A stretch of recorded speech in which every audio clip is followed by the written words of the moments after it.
ప్రెగ్నెన్సీలో నీరు పోవడం అంటే ఏంటి?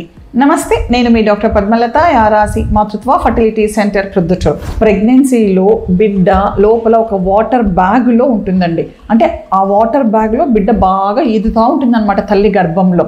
వాటర్ బ్యాగ్ కూడా చాలా ట్రాన్స్పరెంట్గా, చాలా డెలికేట్గా ఉంటుందన్నమాట.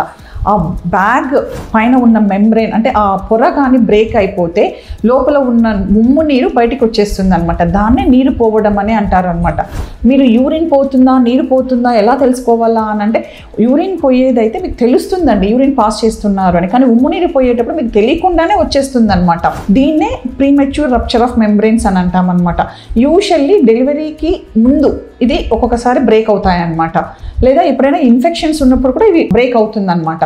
డెలివరీకి ముందు బ్రేక్ అయినప్పుడు మనము అడ్మిట్ చేసి పేషెంట్ని ఒక 24 hours వరకు డెలివరీ అయ్యేదానికి మెడికేషన్ ఇచ్చి నార్మల్ డెలివరీకి ట్రై చేయొచ్చు అనమాట.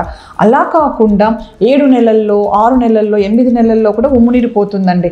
అటువంటి టైంలో మీరు ఇమ్మీడియట్గా డాక్టర్ గారిని చూసి దాంట్లో మళ్ళీ డిసైడ్ చేస్తామన్నమాట. లో లీకా, హై లీకా, ఆ లీక్ ఉన్న నెలలు నిండలేదు కాబట్టి మనం వెయిట్ చేయొచ్చా డెలివరీ కోసం అని చెప్పేసి.